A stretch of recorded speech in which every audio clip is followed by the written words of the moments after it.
Yo guys, Coach Theo here on Common Sense. Here on the fourth day of my current fast, that will be just under 5 full days in total. So this is the last full day of fasting and I'll break the fast tomorrow. So right now it's a little under 90 hours when I've only consumed water, salt and black coffee. So fasting wise, I'm doing great. It's been a breeze, but as some of you know, I managed to catch a cold right on the day when I started the fast. So the first days, quite sucky. Now there's just a little bit of leftover. I think you can hear it on my voice, but I'm feeling good. And so this last day will be a breeze. And I promise you, this is completely unrelated to being sick. That it's like easy to not eat. Like with anything, I'm just more bored because I've been more sedentary on this fast than I usually would be. But you know, getting sick, kind of crappy weather mostly. I've gone out on little walks and just sat outside on the days it was sunny. And today, well, I've been working, I've been training some people, and today I trained someone who was also a friend before he was a client. So maybe I'll just feel some stuff out in the gym a bit, but obviously not go hard yet. But yeah, it does suck a little bit that I got sick because I wanted for you new guys or new to the channel, maybe even to fasting, I wanted to do like I've done many times before, that I fast and upload a video from each day of the fast to kind of educate and just show a bit like this is what I do on the fast, this is how I feel, blah blah blah. But I put out that one video short and I'm just like, it's not good, and I don't want to force myself to put out fill the channel with half-assed videos. So it's unfortunate, but now we're here. So I'll just give you a little update from the fast, and then I have your old Q&A questions that I collected for last Sunday's stream. We have Sunday streams now as a regular thing, by the way, 5 p.m. Central European time on Sundays. So please tune in for that. But you guys delivered so well in the chat that I couldn't get to my pre-collected questions, so I'll answer them today. And it'll be a bit fun because now they're not fresh in my mind. I will read them, put them in a document, and it will be spontaneous answers. But so the update from the fast is my first morning weight, that would be like any morning, you know, when I haven't eaten yet, was 87.0 kilos.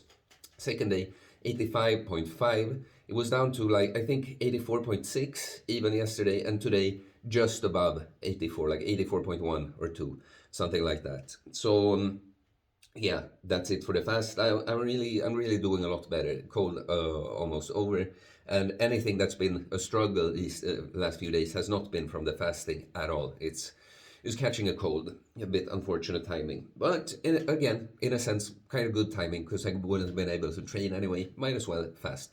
But okay, let's get to your questions. So the first one is the only one I even got to on the last stream, but I think it's a good one to repeat.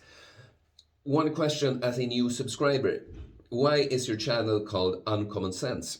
So it's twofold. At first, so we have the common sense. In Swedish we say sunt förnuft. And at first I called this osunt förnuft, but from the fasting especially I had an influx of international people, so I quickly changed to English. But the word sunt, that would be common in the common sense expression, it kind of means healthy or sound at the same time. And so it's a better pun, the unhealthy sense, osunt förnuft, uncommon sense, because it was, of course, when I was at my unhealthiest that I found my common sense at the bottom of that pit. Yeah, when I started listening to my own logic and voice, following that I felt the best I ever had. The second thing is just that, of course, common sense is uncommon these days. A lot of people, they can't really think for themselves. They just receive ideas from authorities, the media and such, and there's a lack of common sense, so that's why it's uncommon sense. So next one, question for the Q&A. What do you recommend as far as time efficiency in regards to workout/gym time? My program is extensive and becomes hard on time when I spend 2 hours in the gym. I found myself reducing warm-up time, less rest between sets, cutting cardio time. Well, I mean, this is just like, do you need to? There are many things here.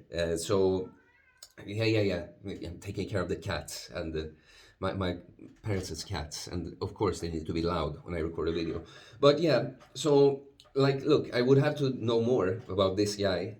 So we just gave some general answer here. It's like 2 hours. Do you really have to spend 2 hours in the gym? Like, I fully understand it because I like to do that sometimes, but you know, a lot of people have spent a lot of time in the gym and don't have the results to show it, you might be focusing on the wrong things. Like a lot of what you're doing there is a waste of time anyway, and junk volume. You're really not accomplishing much with that. So kind of audit and question. Like sometimes when I've had to dial things back, sometimes I've been surprised that I almost do better progress or equal. So sometimes either I did too much so I couldn't recover fully, or I just did so much that the things, even if I could recover from it, it was just unnecessary, the extra volume, right?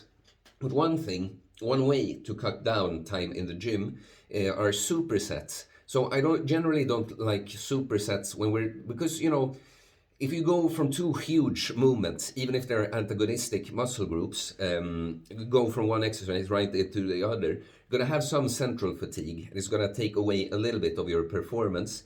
It's a good way to get cardio in, like conditioning while strength training. But if we really want to focus on getting stronger and muscular all over, it steals a bit of your performance if you go right into them like that. That being said, you can still structure some exercises so that, let's say you do something like a chin up and a bench press.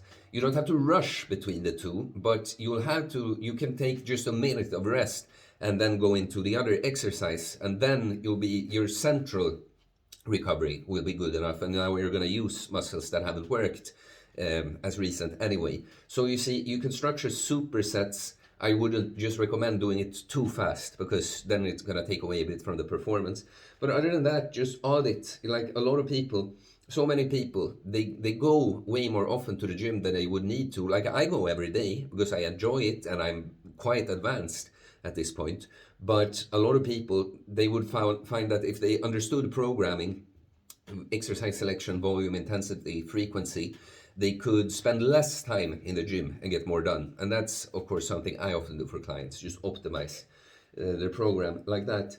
So next one, could be fun if you share a little about this. Good exercises for the arms, and also what your biceps should measure if you're a certain height and so on.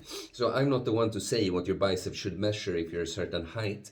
I think arm circumference is something that isn't super related to height anyway, but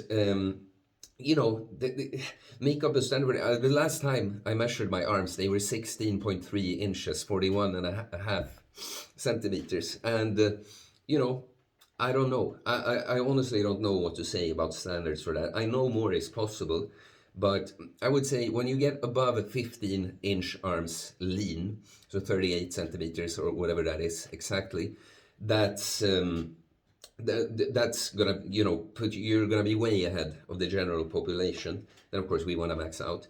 Good exercises for the arms, it's way too general, really, like curls and extensions of different kinds. There is an arm video on this channel. You just search arm workout, you will find one. You will find a few that I find good, but there's so many different options, guys. If I have to pick one for each, and like an isolated exercise, because compounds will help your arms too, like your presses, cats playing, your presses will help the triceps, and like weighted chin-ups and stuff will help the biceps. But for isolations, I'd say always like the incline curl, because you get a good stretch on the biceps that you often don't get otherwise. And I like the lying extensions with a C-bar, when you go all the way back above your head. So not being here, but actually here, when you're lying on your back with a C-bar. Get a good stretch on that long head of the triceps. 4, please show us your bulking diet and trap workout. So I know it's another question about traps. So the bulking diet, look, I eat pretty much the same things, and I have several videos on my diet. But the thing is, it's in the amount. Like, I eat 6 eggs with honey for breakfast always, but I might even remove rice altogether when I'm cutting or maintaining, and rice is what I will reduce. Not take more of, whatever. I'm losing the word opposite to reduce. Increase. The rice is what I increase, and so same thing when I eat beef and rice for lunch. I'll just maybe have both more meat and more rice when I'm bulking. I always do a sort of protein yogurt. It's Greek yogurt with honey and whey protein. And I put berries in there. And when I'm cutting or maintaining, I will go for like rice puffs that are almost no calories, mostly for texture. And when I'm bulking, I throw a bunch of nuts in there. And what I'll do when I'm bulking, actually, because I've come to a point where it's demanding. Even I don't have bad appetite or anything, but I have to eat a lot to gain weight. So I'll throw in a pizza here and there. And I always recommend that if you're going to lean on some less optimal foods for bulking to reach your surplus, don't just eat that though. Like make a solid foundation of good, healthy foods and then add some junk. But that's the thing, the right kind of pizza in the right context, it isn't really the worst thing in the world. But yeah, and it's not complicated. It's more, I just have to, then you track that you're gaining weight, your lifts are going up. Great, you know. Just found your channel. Love it, bro. How long does it take starting to lift weights till you see a big difference? Like, I should probably make a separate video on this. But how long does it take? Look, it depends entirely on where you are at right now. I mean, if you're super fat, it's going to take a long time until you see a big difference. You might make a big difference beneath the fat. It takes a long time to see it. But really, like to just see a difference, a big difference, that's not entirely objective what that is. I'll just say that when I started skinny fat, I started doing just negative pull-ups every other day, 15 minutes, you know, after a couple of weeks adding push-ups. I remember just after like 1.5 months of this or something, I was singing in a choir at the time. I'm standing in front, you know, I'm on the second line, and my friend behind me, I'm wearing a white t-shirt, I remember, he just starts feeling my lats. So obviously, he didn't know I started training. Obviously, he could see a difference on my back, having been standing behind me before, so he saw a difference even after less than 2 months. But I'll say, you know, for the average individual, they could make a really big difference. A skinny fat average individual doing everything right, half a year, you could be completely transformed. That is just that you have a lot of mass to gain after that, but you could have reached a quite low level of body fat and put on a few kilos of muscle, and just that it would be a huge, huge difference. So here's the one with the traps. What's the secret, Theo? What's the secret to those traps? Favorite back exercises. So the secret to the traps, I think I have videos on the traps specifically too, because it's something people comment. It shows a lot of my videos when I'm not wearing a shirt. But really, the traps are just a big sign that you're moving around a lot of heavy weight a lot of the time. The traps, even if it's one of my best muscle groups, is one of the ones I've targeted the least. Because if you just do heavy lifts from the floor, or the like deadlifts, but Romania deadlifts, trap bar deadlifts, you're using your traps isometrically a lot, and there's a huge stretch from all that weight. Also, different rows at a horizontal or lower degree will always activate traps more. But even when you shoulder press, you're using your upper traps. And so if we throw in a bunch of other things, lateral raises, upright rows, if all these things, even lunges, holding the dumbbells in your hands and stabilizing when you're doing walking lunges, all these things, traps are muscles that can handle a lot of volume. So just having a lot of indirect volume in your program, that's really what it's been for me. I've never really programmed shrugs. I tried it 2 back workouts here before this fast, and I might just try see if I can milk something out of that, take it to the next level. But really, guys, all these big movements, getting strong on deadlift variations, different rows, doing shoulder presses, upright row, lateral raises, having this in your program all the time would just blow up the traps. They're involved to some extent all the time. Then, of course, you could do shrugs to reach the next level. But I'd say, though, most guys, the shrugs they do is a waste of time. You're holding dumbbells that you can hold without straps. It's not heavy enough at all. And if you're using heavy enough dumbbells, your grip is going to fail before you've stimulated the traps. So if you're going to do shrugs, find a variation that you get good contact with the traps and can use as much weight as possible. So I did a sort of seal row machine. So think of me lying with my face down, and it's a machine where you pull 2 handles. Well, I took the handles and stood up and leaned forward slightly to get a good stretch on that upper back area and did shrugs like that. But a trap bar could be a thing too. Like a barbell could be good too. Really, the dumbbell shrugs would be the worst most of the time, I think. Just make sure you can feel good connection to the movement, a good stretch on the traps, and you can use as much weight as possible. Okay. Another regeneration killer.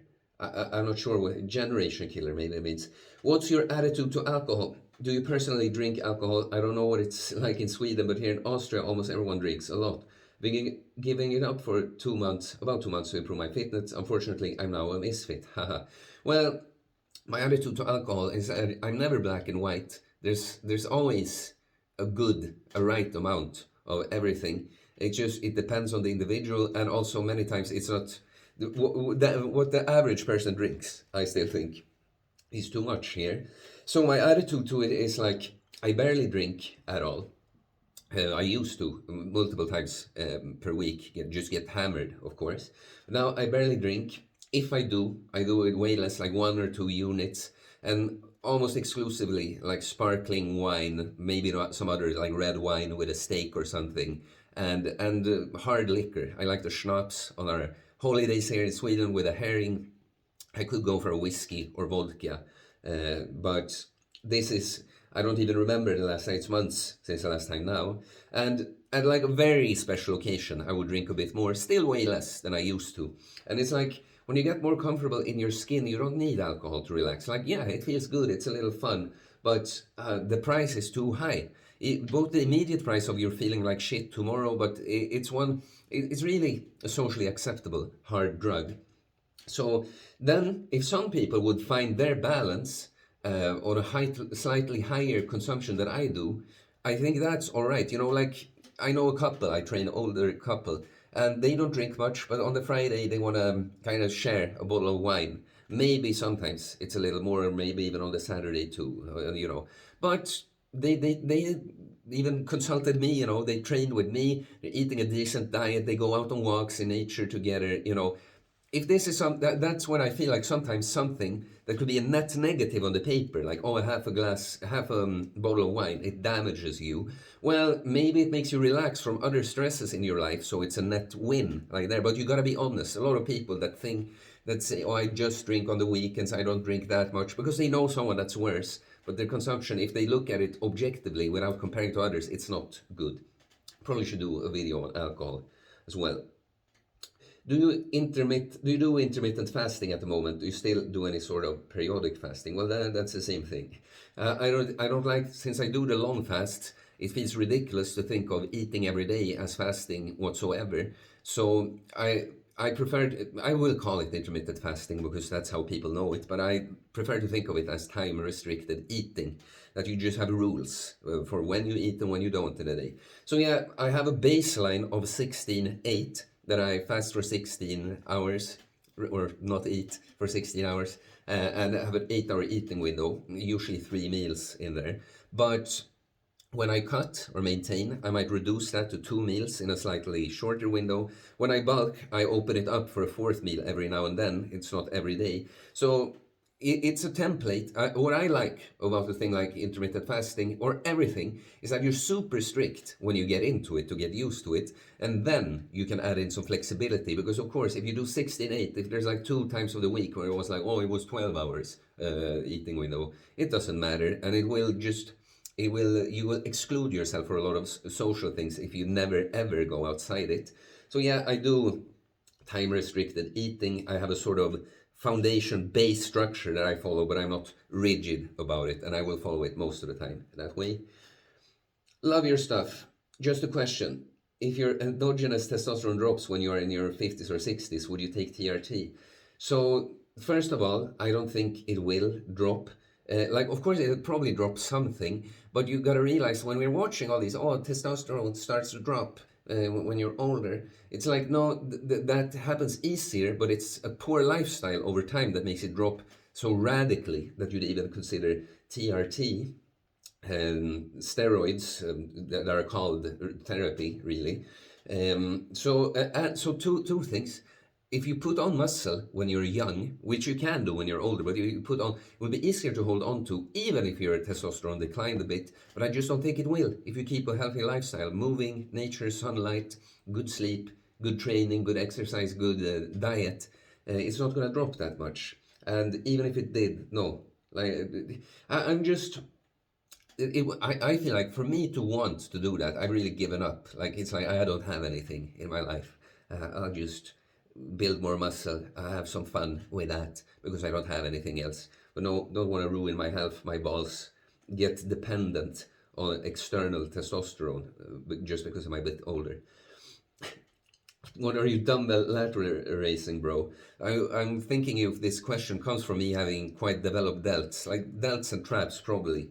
Well, I like my back a lot, but the delts and traps probably objectively are like strongest points. The thing is, I haven't done dumbbell lateral raises in a long time. It's like the delts, you're gonna realize a lot from different pressing. Not even, I haven't even done all that much overhead pressing. But a lot of the front comes from different presses, even at a more neutral angle. A lot of the rear delt comes from different rows, and especially with high elbows, and you pull more apart and in close towards you.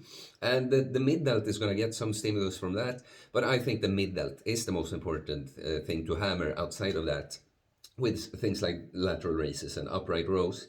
And it's just, I haven't done dumbbells in a long time. I've done cables. I like to take wrist cuffs, take 2 cables, because you get a fuller stretch on the delt that way, and it's a more even resistance curve. That being said, I have done a lot of dumbbell lateral raises before.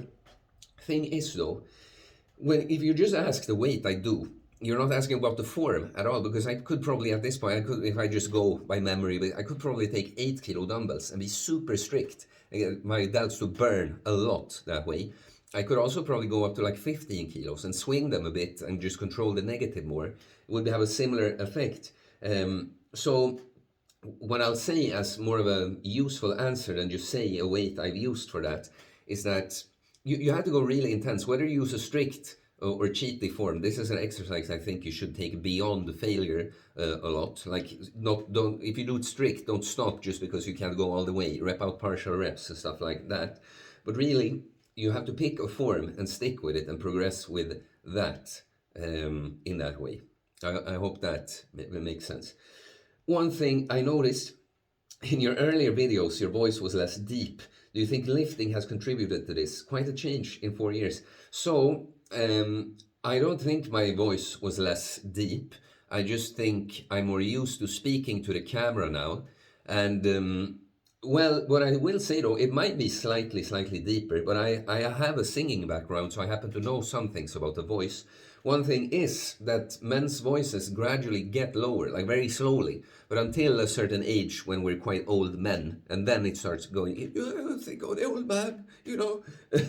So it might just, at that part, might actually just be age. It could be from increasing testosterone to just from the lifestyle, I'm not sure. And what I'll say about this is that, you know, just look at my fucking face, how much that had changed. I'm sorry, now I curse. There's a guy that asked for less cursing. Well, it was the first one in this video. That's side note. I think it wouldn't be natural for me to not curse at all, but I know sometimes some people way overuse it. I don't like it myself, and sometimes I catch myself doing it too. I'll be more careful, mindful about that. But what I'll say is, what you'll notice on this channel is uncommon sense. I'm never the guy that's gonna give you like the huge science breakdown or something. I'll just tell you what happens in reality. It's like the more I've not just lifted weights, but just gone on the path to be what I think a man should be, the more it just shows in other ways as well. Like, because it is about what person you are. Nothing like the body without the person that built the body. But it's like expressive stuff. I can't explain how it happens, but my face just looks more manly. And it's not just because I've aged more, you know. And maybe my voice sounds manlier too. And I can't really say exactly what, but the more of a man you become as a person, the more it will manifest in all these different ways. Maybe even the voice. Let's go with some good exercises to gain muscle during bulk, please. Also, some info on sleep would be nice. So, some good exercises to gain muscle during bulk, like any exercise that's good. It's like, you know, it's so general because isolation exercises, they are more important when you start to get more advanced and you really want to sculpt that physique. But getting stronger on the compounds will always be your bread and butter all over. So, you know, bulk, do your deadlift variations, squat variations, different presses with dumbbells and barbells, different rows with barbells, cables, dumbbells, weighted chin-ups, weighted dips. this kind of stuff, that will be your meat and potatoes. Then you just bulk. You have to eat in a calorie surplus. Make sure that your number is moving up, and your body weight is moving up. And then, as you get more advanced, it's not about the exercises. It's about the program. You know, like you could do lots of good exercises, but in a badly programmed way. And you can do less good exercises, but your execution is on point. So there are no exercises that are good to gain muscle during work. It's just going to be these bigger movements are most important always. So it's more about overall programming. You have the ideal body type I'm striving for, just rough and tough. What should I look out for? Diet or intensity? I am 91 kg on 177 centimeter frame and middle aged. Look out for diet or intensity. I mean, 91 kilos, you're like my peak bulk weight I ever weighed. So then I still have abs at the shoulder vein and stuff, but I'm definitely fluffier. I mean, I would have to see you and know your numbers in the gym and stuff to actually answer this. But I mean, if you want to be rough and tough, it's kind of this still though. Get really fucking strong on these big movements, so your traps and all these things blow up. And yeah, it's like focus. If you wanna, my body type, I think I'm quite symmetrical. I see the battery starting to die, but this one is we're almost done.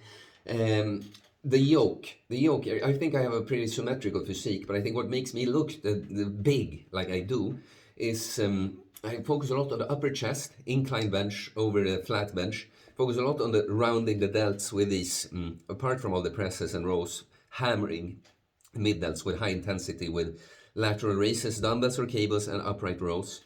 And then the traps, like I told you, the question about traps earlier. So those would be the muscle groups to focus on, I think, if you want to have my kind of physique. But you should go for your physique, of course, because genetics are a thing. Even if we don't think about your potential to just put on mass, you have different bone structures. So you have parts that naturally look better, different shapes of muscle bellies and stuff. Still, everything around here is what I focus most on. But probably just fucking smash the weights, bro, and then decide if you want to lean out after that. Last question that I even have kind of video about. he asked like, oh, what would you say is most important for the training results? Is it like diet 70%, workout 30%? And I'm like, how stupid are people? Like, sorry, bro, if you happen to see this, but people really think there's something like the training is just kind of like, oh, just go take a little dose of training, and then it's a magic formula of what you eat that just puts on muscle. No. Like, you first of all, there's a relationship between the two. Like right now, I'm fasting. I could do an excellent workout. If I keep fasting, I'm not gonna put on muscle. But also, if I make the perfect meals, theoretically perfect meals, and eat them, and my training is crap, I'm not gonna put on muscle. I will say though, the training comes first, because you can put on muscle with kind of a shitty diet, really, but you cannot put on muscle without training, with a perfect diet. So if I even care to categorize it in this way, I'll say the training is, 90% or something, and then 10% diet. Like the diet, you'll feel better. You'll put on less excess fat if you eat better foods, because it's harder to overeat like big time. Your performance might go up. You might give yourself opportunity to put on a bit more muscle from that. But really, you just need energy and protein are the main things you need to build muscle. So the diet doesn't have to be that great. That's why I even have that video. Like, diet is not 80% for putting on muscle, because it just isn't. Training is most important. But I see, guys, almost half an hour. I mean, I do the shorter videos too, but I hope some of you are enjoying this longer format. But we'll end it here. Please like and comment. It all helps support the channel, helps more people find their way here. So it's very much appreciated. I do holistic bodybuilding coaching, work on ourselves, body, mind, and soul, becoming the person that has the physique to show what kind of awesome person they are. Jacked and stacked, mentally, physically, spiritually. So you can send me a DM on Instagram or email me. I'll get back to you with my different options for that. Consider becoming a member of the channel to support my content that way. That's very much appreciated too. And please subscribe for more content about fitness, fasting, losing weight, building muscle, self-improvement, stoicism, mental health, philosophy, spirituality, mindset. It's a mindset, guys, but this was a Q&A video, so I have no specific mindset to tell you. Peace.